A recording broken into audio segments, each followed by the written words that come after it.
to do that. All right, now, I'm going to turn it over to Andy Ming, who is going to share his testimony. Now, let me tell you, sometimes people share their testimonies reluctantly, but they agree to do it. That is not the case tonight. Andy is fired up to give his testimony. He is. I've never had anybody say yes to giving their testimony quicker than Andy Ming did whenever he a couple of weeks ago that I asked him. So Andy, come and share. Thank you.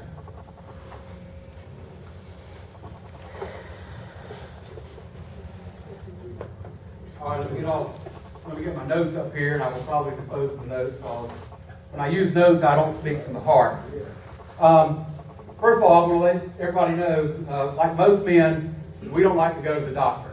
Correct? We don't like to go to the doctor. Nobody wants to go see Dan Ward and get a physical. But on December 12th, in December 2012, Dan told me that my PSA was high, and I needed to go see the urologist, Dr. Lee Johnson, who's the one that I chose. And like most men, we put things off. So 6 months later, I go see Dr. Johnson. No big hurry, right? So anyway, my main thing is to come in tonight. Please, please, please, please take care of yourself. Get the exams, get the blood work done, because if you don't,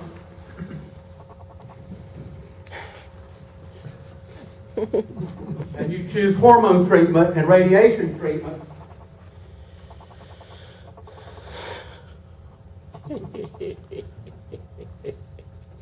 this is what you have to wear. Take pictures now if you want to, but anyway, I have to wear this every morning, and I got 9 more mornings left. And at least this one's fifth. I did have to get 2 of them. There's first of all, I was born, and I'm going to go by decades. I'm not going to, sort of like the line that Frank Gentry did a couple weeks ago or a month ago. Born in November 1952, went to the Presbyterian Church. I guess sort of like Rod, Presbyterian, and we got sprinkled on when we were like about a year old, I guess. So that's why I'm the way I am now. Then we moved to the 60s, so the 50s was pretty quick. In the 60s, my grandmother was my rock. Her name was Betsy Murphy, and she lived over here at 204 South Ellis Street with my grandfather Bus, who was an alcoholic. And my grandmother didn't become an alcoholic until she married Bus. We lived in the backyard, my mom and dad. We lived right in the backyard at 209 South Caldwell. So as a kid in the 60s, probably from the 1st grade through the 8th grade, I vividly remember lots of alcohol. Lots and lots of alcohol. And fellas, I want to tell you what, when you see your grandfather drunk for 3.5 months, somebody that you love, that was sad. I mean, it was heartbreaking. And then, unfortunately, my parents drank.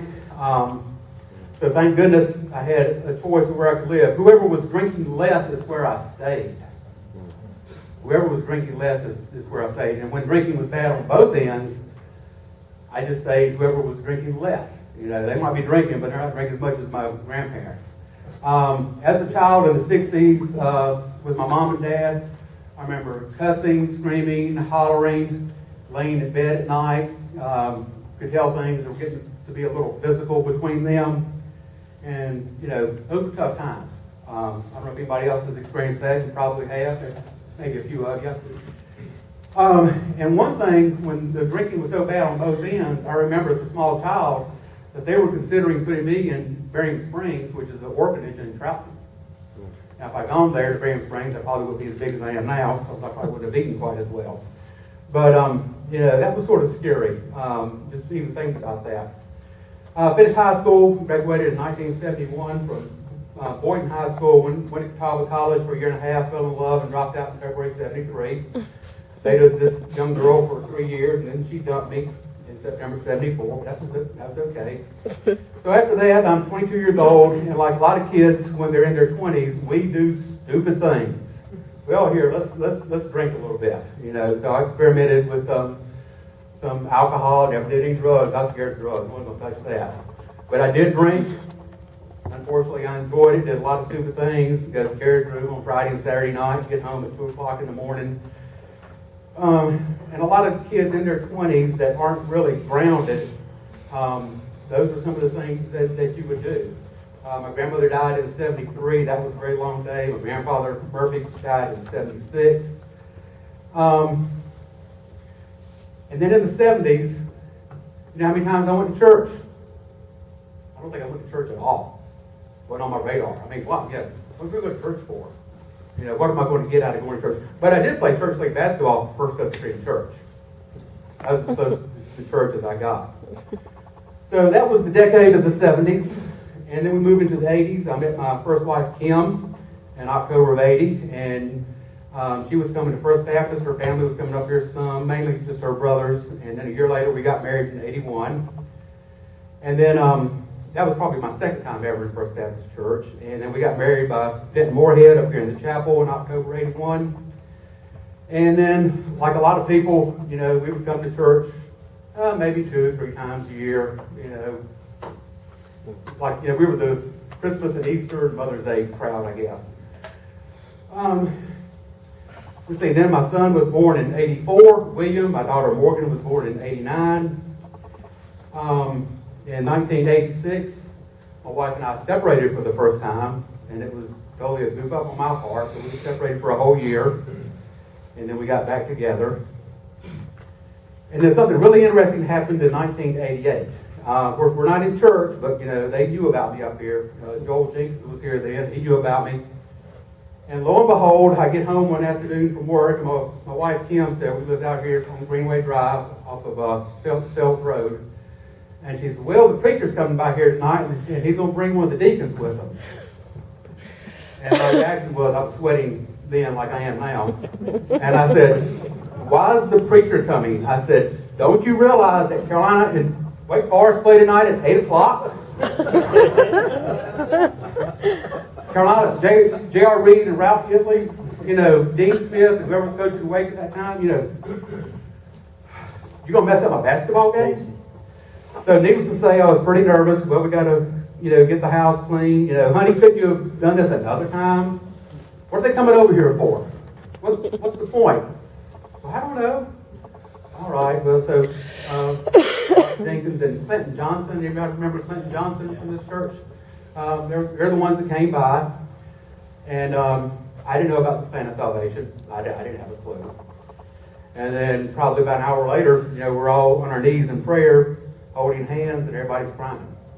So I accepted Christ on that day and got baptized a couple weeks later. Actually, at that time, they used to give you a birthday cake or cake when you got baptized. You might remember that? They would pass out cakes. So that was nice. Let me see what else here. So after I accepted Christ, I came to church probably on a regular basis for about 3 or 4 months. I didn't cuss for 4 months. That was nice. I didn't drink for 4 months. That was nice. And I never did drink a lot. But anyway, like a lot of people, we sort of got lost in the shuffle. I don't know if it's my fault or whose fault it was, but I never got plugged into church. I just sort of went back to my old ways and everything. And then in 1992, 4 years after I joined the church, my wife and I separated again. And once again, it was Andy's fault. And so I didn't have anywhere to go or stay. First time I lived with a friend of mine out in Meadowbrook. So this time, let me just share this with you. I was doing a laundry service for the YMCA across the street. So I had a key to the back door, which is where the Good Shepherd's Clinic is. So I slept on a couch in the Good Shepherd's Clinic for the next 3 months. Not even Charles Johnson, who was the director, knew that. That was sort of kept secret. I'd always had my alarm clock for about 5:30 because I opened up at 6. But that was my home for 3 months. And then my wife and I got back together in early August of '92. Okay. And then in 1996 was the year that my mother passed away. She passed away March 14th of '96. My mother had been schizophrenic for 20-some years, and our relationship was strained. It was really, really tough. I didn't see her very much, didn't spend time with her, and just hard to relate, you know, to somebody like that. So when she passed away, I was beating myself up. I felt so guilty. I felt terrible. I felt like a terrible son. I just felt lousy. And so that was probably the thing that really impacted my life as far as getting my life right with Christ. And I remember that I prayed, Lord, please get me through these next few days. Because they were tough. When you lose your mother, especially when there's not a relationship, sometimes it's even rougher to go through than if you did have a relationship with her. So my mother really, the last 20-some years, she was in that, in and out of Broughton, she was Dix Hill in the 60s, just a very sad life. But I remember at the visitation that night in 96, Walter Wall was my deacon, and he came to visitation, and then there was this gentleman who had jet black hair, had his suit on, and I'm thinking, who is this guy? I have no idea. Well, it was Pastor Phil Cooley, my pastor, But when you're not coming to church, you're probably not going to know what your pastor looks like. Once again, here comes all the guilt, and it's like, Lord, I didn't even recognize my pastor. That's pretty bad. And God spoke to me then and said, Andy, I'm going to get you through your mother's death, and you need to make up your mind whether you're going to serve me or not. Well, right after my mother died, I came to church once again for just a couple months, and then sort of stood over here on the sidelines and didn't come to church. And then probably in July of 96, I got a little card from Walter Wall, and he told me that Billy Graham was going to be at Erickson Stadium in September of 96. Some of y'all probably went to that. And so I was all fired up, and it's like, I'm going to rededicate my life to Christ. I'm going to do this right. I'm tired I was a major fence scrabbler, I guess you could say.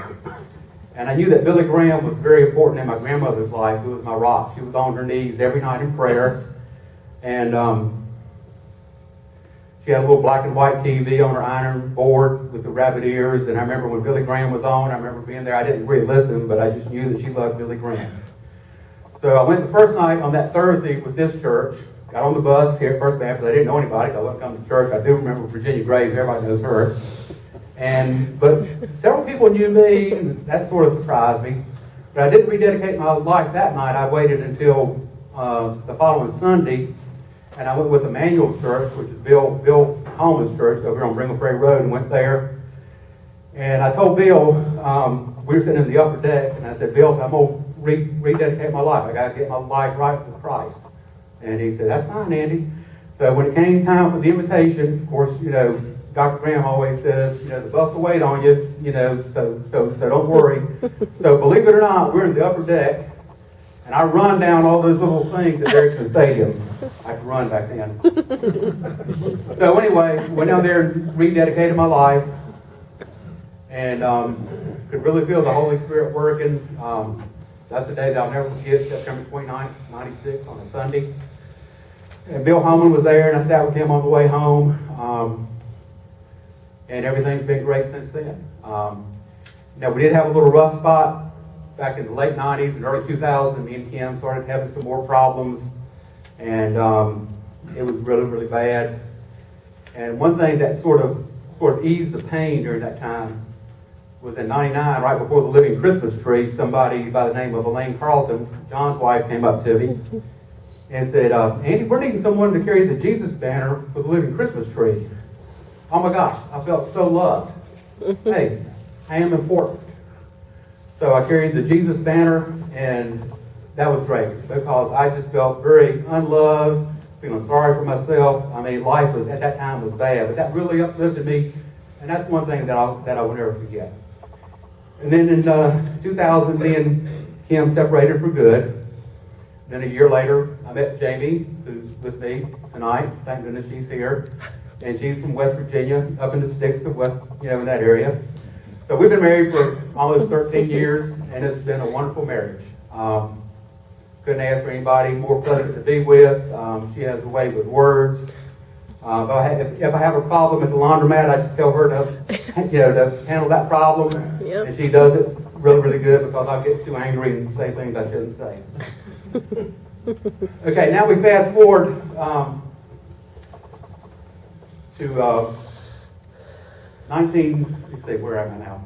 In 2012, Dim told me to go to the doctor to see the urologist. So 6 months later, I went to go see Lee Johnson, and my PSA rose from 5.8 to 6.7. Gave me some medication. It rose to 11. And then he said, well, we put you on this medication here called Bactrim. If that doesn't work, then we'll have to do a biopsy. I said, well, what's a biopsy? So he went into detail what a biopsy was. I said, well, that don't sound like much fun. But I did have a value of 130, so I was okay by about 230. So then on October 7th, he called me. We did a three-way call. He called the house, and me and Jamie and Dr. Johnson were online. Said, well, Andy says, looks like you do have cancer. There's 12 areas of the prostate gland, and 4 of mine had cancer, Gleason scores of 7, 7, 7, and 9. So anyway, so my first thoughts when I met with Dr. Johnson a couple weeks later, well, first of all, when he told me that I had cancer, I said, well, that don't sound too good, does it, Dr. Johnson? And then when I got off work that day, I got in the car and I listened to contemporary Christian music. The first song that came on was I'm Finally Going Home. That wasn't good. Then on Wednesday night, I picked up my buddy Randy at the Lutheran home. We pulled over here about 5:15 on the side. Look over there's the columbariums. That's not good. And anyway, I always try to take a negative situation and try to see the positive in it, especially when you're diagnosed that you have cancer, because the first thing that comes to your mind is, golly, people die for this stuff. So then I was going to get the robotic surgery down at Presbyterian, down in Charlotte, and then I saw a second opinion. A laundry customer advised me to go down to Duke, that they were really good, went down there. And then actually I qualified to be part of a clinical study or a trial, whatever you want to call it. And so I've gotten a couple hormone shots, taken a study drug, taken prednisone, and I have made a lot of trips to Duke. But I wouldn't change it for anything in the world. But on October 7th, God got my attention. Yeah, thank you very much. Anyway, God got my attention on October 7th. I can tell you that my life with Christ was not where it was supposed to be. I was like some of us, just sort of flounder around. We're not really gung-ho and on fire. My thought life wasn't where it should be. And I felt bad about that. But on October 7th, in all honesty, and I know this won't make a lot of sense, or maybe it will, but because on October 7th, when I was told I had cancer, in many ways, I feel like my life is better. And the reason my life is better, because when you're diagnosed with cancer, it's like, okay, I got to do something here. You know, God has my attention. My relationship with Christ has been wonderful. My relationship with my wife has been wonderful. I just felt like I just needed to be upbeat and positive, and let's make this a fun thing. Let's don't just close the doors and moan and groan and cry and pout about things. So that, I became a part of this study, got a hormone shot in January, taking the study drug, and on March 17th I started radiation. Well, after about 3 or 4 weeks into radiation, John Carlton was very nice to drive with me down there in the rain down to Duke. And there was this guy named George. George was 37. He had testicular cancer. And he was the most upbeat, most positive guy I've ever seen in my entire life. On Fridays, he would bring donuts to everybody. And when I first saw him, I thought that he just worked at the hospital. But he didn't work. He was a patient. And I saw this guy praying with people. I mean, he was just on fire for Jesus. I mean, I was just totally amazed. So after that day, I said, Andy, you need to start speaking to some more people here. So what I've tried to do over the past 3 weeks is when I see somebody, I will sit down with them and I want to find out if they know Jesus. Now, I don't beat them over the head with the Bible or say turn or burn or anything like that. And I've met a lot of fine Christians, and I've met people that don't know Christ. And then when I mentioned Christ, there's this one couple, they lived in Pittsburgh and moved to Myrtle Beach for retirement back in January. And I sat with them on 3 different occasions, and every time I would mention Jesus, and they would go, well, that's nice. So obviously they didn't know Jesus, but I was just trying to plant some seeds. But like Kenneth said this morning, we need to be salt and light. And every day that I go to the cancer center, and I've got 9 days left, that's what I want to be. I want to be salt and light. There's a guy who's an NC State guy, wears a heavy NC State sweatshirt, even when it's warm like this. But tomorrow I'm going to talk with him and ask him if he knows Jesus. And if we need to pray, we'll pray. But I want to use this as a ministry that no matter what you're going through, you can be an overcomer. There's a singer, her name is Mandisa. And I listen to a lot of her music. And two of my favorite songs is Overcomer, and the other one is He Is With You. Just some powerful words in those songs. So no matter what you're going through tonight, your marriage might be 2 or 3 people in here tonight where your marriage might not be where it should be. But you can be an overcomer. You've got to turn your life to Christ. We have wonderful ministers. Kenneth Lance and Rod Kerr are here. Their doors are open. If you're struggling with something, their doors are open. You need to go see them. You need to seek Christian wisdom, get on your knees, and give it to Christ. Because I can tell you that every day I have walked inside the doors of Duke Cancer Center, and Jesus Christ has been with me every day. Some people might think that I'm a nut, but I'm not. But I have Jesus Christ on my side, and because of Him, I'm just on fire for Christ like I never have been in my entire life. We need to be salt and light, as Kenneth said today. I've talked entirely too much, and I apologize, Pete. And I just want to appreciate the support of this church. One thing I do want to throw out is I have a trip tomorrow to Duke. On Tuesday, Dennis Yoakley's going with me. We're going to meet up here at 5:30. If anybody wants to go tomorrow morning, I can meet you up here at 5:30. See me afterwards. Love y'all. Thanks very much.